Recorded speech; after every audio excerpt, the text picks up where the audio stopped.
नमस्कार। आमतौर पर आपने एक बात नोटिस की होगी। हम जब कभी भी बाजार में कुछ खरीदने के लिए जाते हैं तो दुकानदार का व्यवहार बड़ा प्रभावित करने वाला होता है। सबसे पहले दुकानदार एक बेहद ही शांत, गंभीर किंतु आत्मीय मुस्कान के साथ हमारा स्वागत करता है। स्वागत करने के बाद दुकान से तरह तरह के जो भी उत्पाद या जो भी प्रोडक्ट हमें खरीदना है वो हमें दिखाता है, मनुहार करता है कि हम उससे उस प्रोडक्ट को, उस उत्पाद को खरीदें। यदि हमें कोई चीज़ पसंद नहीं आती है, मान लीजिए आप दुकान में गए और आपको कोई चीज़ पसंद नहीं आई, आप जाने लगते हैं, तो व्यापारी आपको उसके विकल्प के रूप में कोई दूसरी चीज़ दिखाता है, तीसरी चीज़ दिखाता है, लेकिन कैसे भी करके आपको रोकने की कोशिश करता है। वहाँ ऐसा नहीं होता है कि यदि आपने कोई चीज़ उससे नहीं खरीदी तो उसके तुरंत बाद वो आपको श्राप दे दे, आपको मार दे, आपको भगा दे या आपके साथ गलत व्यवहार कर ले। लेकिन राजनीति में कहानी थोड़ी उलट है। राजनीति में होता यह है कि आप जब तक अपना वोट देते हैं, आप जब तक किसी को अपना समर्थन देते हैं, तब तक आप हर किसी के लिए अच्छे हैं। लेकिन जैसे ही आपने अपना वोट देने से मना किया, आपने कोई बात कही, विरोध किया, तो शायद आपको उन व्यापारियों के, जिन्हें हम नेता कहते हैं, कोप का भी शिकार होना पड़ सकता है। कुल मिलाकर राजनीति में वोट के लिए मान मनुहार तो होती है, लेकिन एक समय तक उसके बाद आपको डांटा भी जाता है, फटकारा भी जाता है, दुत्कारा भी जाता है और शायद अलग अलग तरह से प्रताड़ित भी किया जाता है। बहरहाल हम यहाँ राजनीति के दो अलग अलग पहलुओं पर चर्चा करेंगे। पहला जो पहलू है वो तो थोड़ा सामान्य है, लेकिन दूसरा जो विषय है, दूसरा जो पहलू है, ये निश्चित रूप से आज की राजनीति के लिए और आप, हम और तमाम सारी आवाम के लिए भी घातक है। क्या है पहला पहलू है कर्नाटक के हाउसिंग मिनिस्टर MTB नटराजन। ये एक लोकसभा क्षेत्र में प्रचार के लिए पहुंचे अपनी पार्टी का। जब ये प्रचार करने पहुंचे तो वहां पर जनता ने, चूंकि इनका नाम नागराज था, इनसे नागिन या एक ऐसे गाने पर डांस करने की अपील की जो उस भाषा में प्रचलित हो, चर्चित हो। मंत्री जी ठहरे जनता के आदमी, जनता को लुभाने के लिए कुछ भी कर सकते हैं, जनता को लुभाने के लिए कुछ भी करना पड़ेगा क्योंकि मामला वोट का है। मंत्री जी नाचने लगे और मंत्री जी का उस नागिन डांस का वीडियो सोशल मीडिया में काफ़ी वायरल हुआ। मंत्री जी ने जमकर ठुमके लगाए, बेतहाशा नाचे और उनके साथ उनके समर्थक भी झूमते रहे और मंत्री जी का यह वीडियो वायरल हो गया। कुछ दिनों पहले ऐसा ही एक और वीडियो, कुछ तस्वीरें फिर वायरल हुई जब अपने संसदीय क्षेत्र मथुरा में पहुंची भारतीय जनता पार्टी की सांसद हेमा मालिनी ने एक खेत में पहुंचकर वहां जो फसल काट रहे किसान हैं उनके साथ फसल काटने की एक्टिंग की। एक्टिंग शब्द का इस्तेमाल इसलिए कर रहा हूं क्योंकि हेमा मालिनी खुद एक बयान में इस बात को कबूल कर चुकी हैं कि हाँ, उन्होंने एक्टिंग की थी। यहां हेमा मालिनी ने साफ तौर पर कहा है कि मैं जनता के बीच जाती हूं, मुझे मुंबई में इस तरह का वातावरण, इस तरह का माहौल नहीं मिलता है जहां मैं ये सब कर सकूं, इसलिए मुझे किसानों के बीच जाकर फोटो खिंचवाना अच्छा लगा। और मेरे मुंबई के दोस्तों ने या जो बॉलीवुड जगत के जो मिलने वाले लोग हैं उन्होंने जब इसे देखा तो उन्हें भी यह चीज़ बड़ी पसंद आई, खासकर उनके हस्बैंड, उनके पति धर्मेंद्र जी को, क्योंकि धर्मेंद्र एक किसान परिवार से ताल्लुक़ रखते हैं और चाहे वे बहुत बड़े सुपरस्टार रहे हों एक समय पर, लेकिन कहीं ना कहीं पंजाब के किसान परिवार की जो एक धारणा होती है, एक व्यवहार होता है, वह धर्मेंद्र में आज भी है। अपने फार्म हाउस पर जाते हैं, सब्जी वगैरह उगाते हैं, खेती का छोटा मोटा काम करते हैं, तो उन्हें भी वह चीज़ बड़ी पसंद आई। कुल मिलाकर हेमा मालिनी ने सच्चाई को कबूल किया कि वोट का समय चल रहा है, चुनाव का समय चल रहा है, ऐसे में किसानों के बीच जाकर उन्होंने थोड़ा सा फोटो सेशन करवा लिया। 2 कदम और आगे चलते हैं। भारतीय जनता पार्टी के एक नेता हैं जिन्हें जो जिम्मेदारी मिली थी उसे 5 सालों में उन्होंने बखूबी निभाया। इस मामले में उनकी तारीफ भी करनी चाहिए। क्यों?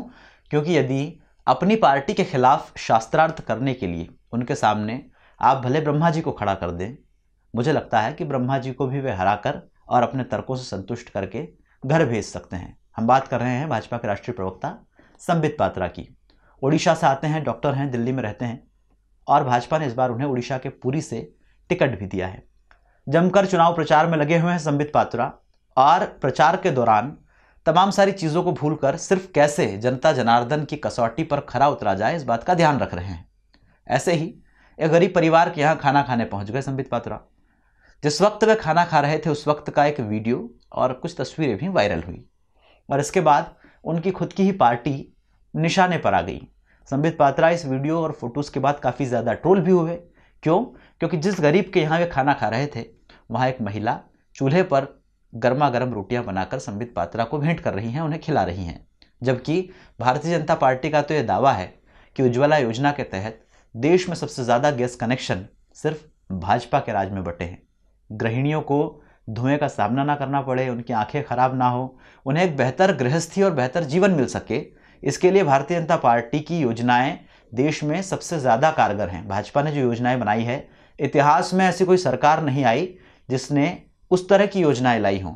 यह दावा है भाजपा का। लेकिन इस दावे की पोल भाजपा के ही नेता के सामने चुनाव प्रचार के दौरान जब पूरे 4.5 से 5 साल के बीच का समय खत्म हो गया है तब निकलकर सामने आई। दूसरे विपक्षी दलों के जो नेता हैं उन्होंने अपने अपने तरीके से इस मुद्दे को भुनाया, ट्रोल किया। लेकिन यहाँ यह बात ज़रूरी है कि 5 सालों का खाका या आपके कामकाज का ब्यौरा साफ तौर पर नज़र आता है। इस तरह से कहीं ना कहीं जो राजनीति है उसमें पंच प्रपंच दाव पेंच तमाम सारी चीज़ें चलती रहती हैं। एक और नया वाकया बीते दिनों अप्रैल के ही महीने में 1 अप्रैल को, जिस दिन मूर्ख दिवस भी मनाती है दुनिया, उस दिन देखने को मिला। भाजपा के उत्तर प्रदेश के एक नेता हैं जो मेरठ में रहते हैं। इनका नाम है विनीत अग्रवाल। ये उत्तर प्रदेश के ही व्यापारिक प्रकोष्ठ के प्रदेश अध्यक्ष भी हैं और पेशे से कपड़ा व्यापारी हैं, लेकिन भाजपा के बड़े समर्थक रहे हैं और अब भाजपा के नेता हैं, कई सालों से राजनीति में हैं।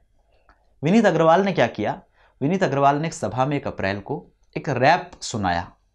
इस रैप में उन्होंने अपनी पार्टी के चुनाव चिन्ह यानी कि कमल के फूल का जाप किया या उसकी आवृत्ति दोहराई और इन्होंने 1 मिनट में करीब 35 बार कमल कमल कमल इस तरह से बोला।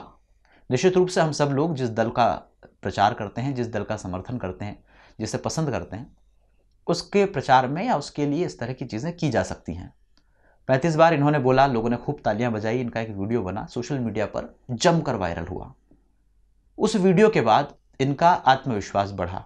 इन्हें लगा कि ये तो बहुत अच्छी ट्रिक है, बहुत सही तरीका है अपनी पार्टी का प्रचार करने का और इससे पार्टी को तो लाभ हो ही रहा है, मेरी निजी छवि को भी जो है लाभ हो रहा है, फेमस हो रहा हूँ मैं। अगले कार्यक्रम में इन्होंने फिर एक रैप बनाया। इस बार इन्होंने 37 सेकंड में 100 बार आवृत्ति की एक नाम की जो हमारे देश के प्रधानमंत्री माननीय श्री नरेंद्र मोदी जी का नाम है, नमो, न से नरेंद्र म से मोदी, और नमो नाम का जाप जो है इन्होंने 100 बार किया। सोशल मीडिया पर विनीत अग्रवाल का वो वीडियो भी काफ़ी वायरल हुआ। तबीयत से उसको लोगों ने शेयर किया, इधर उधर पहुंचाया और विनीत अग्रवाल देखते ही देखते अपने क्षेत्र में, खासकर मेरठ लोकसभा क्षेत्र में सेलिब्रिटी बन गए। भाजपा के जितने भी कार्यक्रम हो रहे हैं मंचों पर विनीत अग्रवाल का ये रैप ज़रूर सुना जाता है। मगर तीसरी बार जब फिर विनीत अग्रवाल मंच पे थे, इन्होंने थोड़ा सा गलत कर दिया। ये कहा जाता है हमेशा कि आत्मविश्वास बहुत अच्छी चीज़ है, आत्मविश्वास हम सभी को होना चाहिए, वो हमें आगे बढ़ने में और कुछ अच्छा करने में, बेहतर करने में मदद करता है। लेकिन कई बार अति आत्मविश्वास हमें ले भी डूबता है। विनीत अग्रवाल के साथ ऐसा ही हुआ।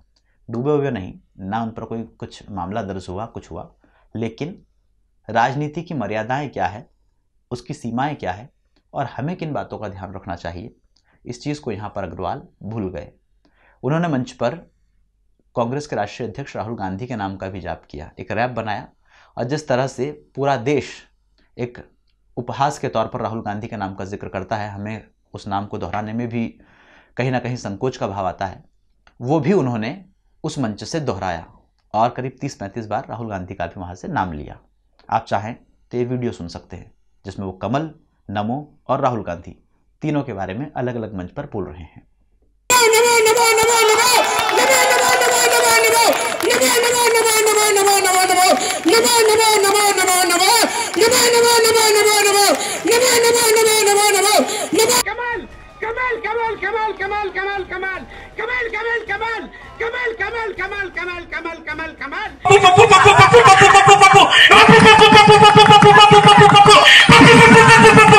तो देखा आपने वीडियो में कि किस तरह से भाजपा के नेता जो लगातार कई सालों से भाजपा की उस परिपाटी, भाजपा की उस संकल्पना, भाजपा की उस रीति नीति का प्रचार कर रहे हैं। एक दावा किया जाता है भारतीय जनता पार्टी में कि भाजपा देश, और देश नहीं बल्कि दुनिया की सबसे ज़्यादा अनुशासित पार्टी है। निश्चित रूप से ये माना भी जा सकता है। कई सारे नियम, कई सारे कानून, कई सारे कायदे पार्टी में ऐसे होते हैं जिसके कारण पार्टी विद डिफरेंस की जो एक अवधारणा होती है उस पर हम लोग सही साबित हो सकते हैं। लेकिन बीते 5 सालों में यह अवधारणा पूरी तरह से गलत साबित हुई है। हमें किसी का विरोध करने का अधिकार है, हमें अपने तरीकों से किसी से लड़ने का अधिकार है, लेकिन हमें इस बात का कतई अधिकार नहीं है कि हम किसी को गलत कहें। हम उस देश में रहते हैं जहां सभी को समानता का अधिकार है। इस देश में यदि मैं किसी मोटे आदमी को मोटा कहूं, किसी दुबले पतले आदमी को सूकड़ा कहूं, किसी सामान्य वर्ण के, श्याम वर्ण के, जिसे हम कृष्ण कहते हैं, उसे मैं काला कहूं, किसी इंसान को मैं लंगड़ा कहूं, लूला कहूं, गंजा कहूं, तो निश्चित रूप से ये उसका अपमान है। और यदि वो आदमी मेरे खिलाफ केस करे या वो कहीं चला जाए तो निश्चित रूप से हमें मुसीबतों का भी सामना, परेशानियों का सामना भी करना पड़ सकता है। ऐसे में एक दल है या कोई भी दल है, उसका कोई अध्यक्ष है तो वह भी किसी पद पर है, वह भी इस देश का नागरिक है और विशिष्ट नागरिक की श्रेणी में है। उसके प्रति हम इस तरह का व्यवहार क्यों करें? बहरहाल ठीक है, यहाँ तक चलता है। नेताजी का व्यवहार गलत है, नेताजी को इस पर मंथन करना चाहिए। लेकिन ये बात साबित होती है कि राजनीति में चुनाव के समय वोट मांगने के लिए इस तरह की चीज़ें की जा सकती है। आप फसल काटने जा सकते हैं, आप खाना खाने किसी के घर जा सकते हैं, आप किसी के साथ सेल्फी खिंचवा सकते हैं, आप नाच सकते हैं, आप गा सकते हैं, आप जनता के बीच में बैठकर टायर का पंचर, एक नेताजी टायर का पंचर जोड़ने बैठ गए जब वो वोट मांगने के लिए गए थे। ये सांसद हैं टीकमगढ़ के, वीरेंद्र खट्टिक इनका नाम है। दावा था कि पहले मैं भी पंचर की दुकान चलाता था, इसलिए मैं पंचर जोड़ने बैठ गया क्योंकि मुझे अपनापन महसूस होता है। तमाम सारी चीज़ें कर सकते हैं। राजनीति का एक पहलू ये है। अब चलते हैं दूसरे पहलू की तरफ। जनता। आप जब चुनाव में वोट मांगने जाते हैं, सबसे पहले आपका सामना जनता से होता है। जनता जो इस लोकतंत्र में सबसे ज़्यादा प्रमुख है, महत्वपूर्ण है और आपके लिए खासकर भगवान के बराबर है चुनाव के समय। क्या आप जब किसी से वोट मांगने जाते हैं तो उसे धमका सकते हैं, डरा सकते हैं, मार सकते हैं? आपको वोट नहीं देने वालों को देख लेने की धमकी दे सकते हैं? आपको जो वोट नहीं दे उसे किसी दूसरे देश में भेजने की बात कह सकते हैं? क्या आप उसे अपने रास्ते से हटा सकते हैं? यदि हाँ तो यह गलत है। पहले 2 वीडियो देखते हैं, उसके बाद हम ये बताएंगे कि क्यों मैंने ये बात कही। क्या बोलते हैं, इम्पोर्टेंट, जरूरी है। मैं जीत रही हूँ, लोगों की मदद, लोगों की प्यार से मैं जीत रही हूँ। लेकिन अगर मेरी जीत मुसलमानों के बिना होगी तो मुझे बहुत अच्छा नहीं लगेगा, क्योंकि इतना मैं बता देती हूँ कि फिर दिल खट्टा हो जाता है। फिर जब मुसलमान आता है काम के लिए, फिर मैं सोचती हूँ कि नहीं, रहने ही दो, क्या फर्क पड़ता है। आखिर नौकरी, सौदेबाजी भी तो होती है। बात सही है कि नहीं? ये नहीं कि हम लोग सब महात्मा गांधी के छठे औलाद हैं कि हम लोग आए केवल हम देते ही जाएंगे और फिर इलेक्शन में मार खाते जाएंगे। सही है बात कि नहीं सही है? ये आपको पहचानना पड़ेगा। ये जीत आपके बिना भी होगी, आपके साथ भी होगी, और ये चीज आपको सब जगह फैलानी पड़ेगी। जब मैं दोस्ती के हाथ लेकर के आई हूँ, और अगर आप पीलीभीत में पूछ लें, अगर पीलीभीत का एक भी बंदा फोन से आप पूछ करके पूछे कि मेनका गांधी कैसे थी वहां, अगर आपको लगे कि कहीं भी हमसे गुस्ताखी होगी तो हमको वोट मत देना।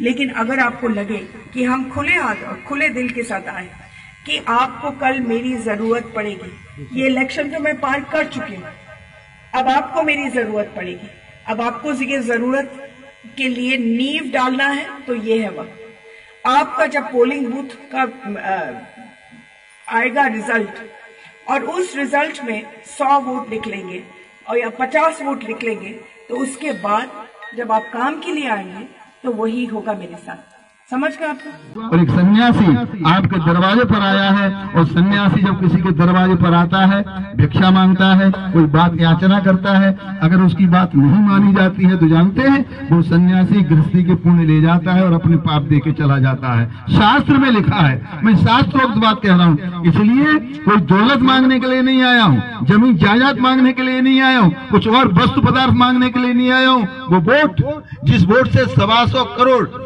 इस देशवासियों की किस्मत सुधरनी है। आप अपनी कन्या का दान करते हैं, जब कन्या का विवाह करते हैं 1000 बार सोच समझ के तब कन्या का दान करते हैं, लेकिन कन्यादान में एक बेटी के भाग्य का निर्णय होता है, और मतदान तो लाखों कन्यादान के बराबर है। इसमें 125 करोड़ वासियों के भाग्य का निर्णय होने वाला है। इसलिए 29 तारीख को केवल कमाल कमाल कमाल कमाल, भारत माता की।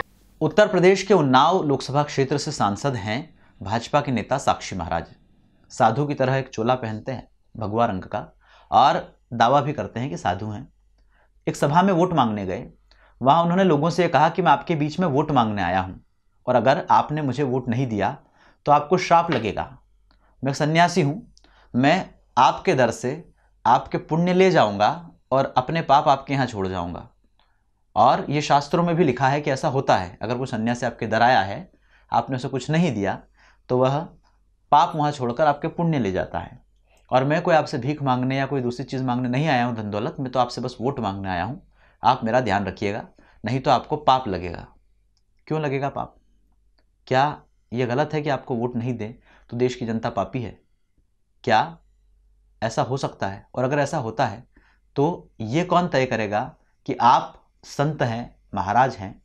संत का काम जो होता है बेसिकली वह ये है कि वह धर्म का प्रचार करे। निश्चित रूप से भारतीय संस्कृति बहुत समृद्ध है, संतों का यहाँ काफ़ी सम्मान है, और देश में जितने भी संत हैं सभी, खासकर जो संत या सनातन परंपरा का निर्वहन करते हैं, सब सम्माननीय हैं, बशर्ते कि वो संत हैं। बाकी अलग अलग काम करने वाले लोगों को यदि संतों की संज्ञा दी जाती है तो वह अपना एक अलग विषय है। लेकिन ये कौन तय करेगा कि आप संत हैं और आप जब किसी के दर पे जाएंगे तो आपको वोट दे ही, अन्यथा उसे पाप लगेगा?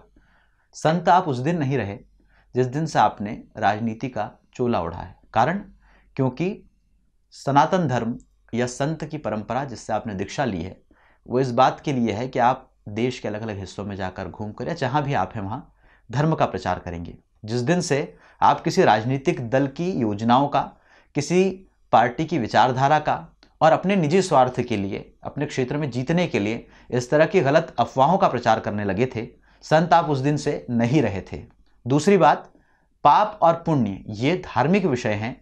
इसके दम पर लोगों की मानसिकता को प्रभावित करके, लोगों को डराकर, जिसे हम एक सामान्य भाषा में इमोशनल ब्लैकमेल करना कहते हैं, उस तरीके से पेश आकर आप किसी से वोट नहीं मांग सकते।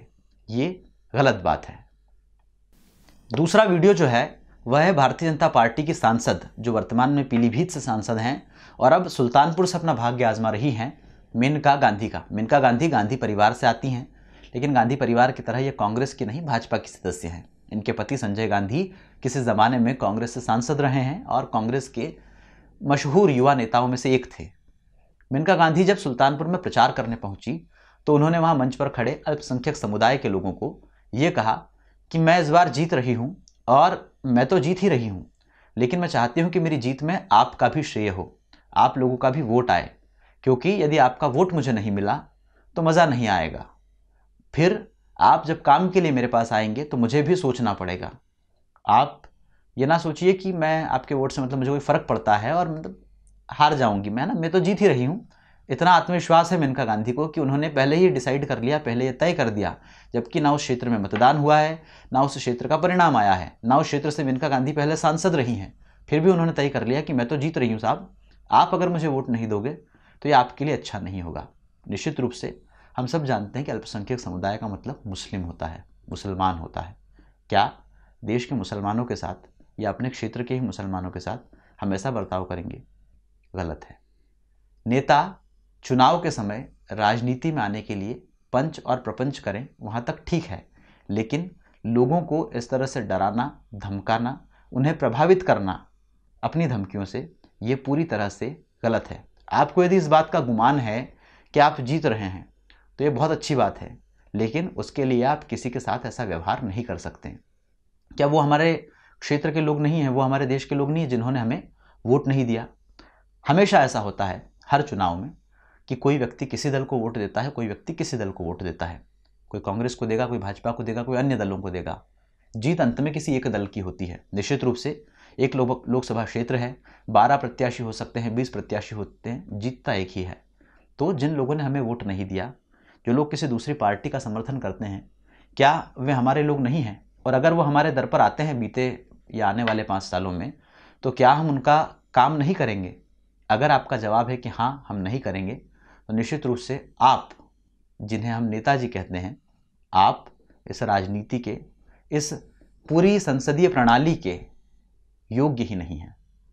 फिर घूम फिर कर वहीं आता हूँ उसी व्यापारी वाली बात पर कि लोकतंत्र में जो नेता हैं वो भी व्यापारी हैं। इस चुनाव में उन्हें भी जनता ठोक बजाकर, उनका जो मैनिफेस्टो है उसे हम उत्पाद यदि मान लें, प्रोडक्ट मान लें, तो उसका तुलनात्मक विश्लेषण कर कर अपनी सुविधाओं के अनुरूप उसका आकलन कर कर फिर अपना महत्वपूर्ण वोट देगी।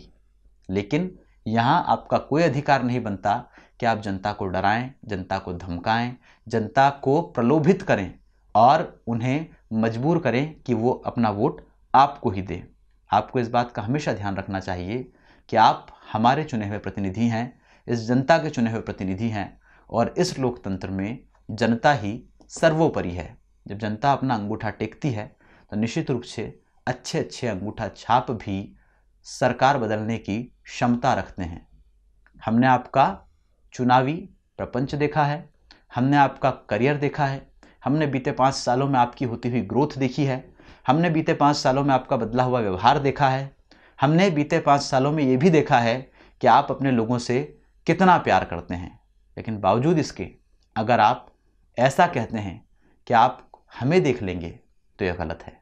नमस्कार। अगर आपको हमारे वीडियोस पसंद आए तो प्लीज़ लाइक करें, सब्सक्राइब करें और शेयर करें।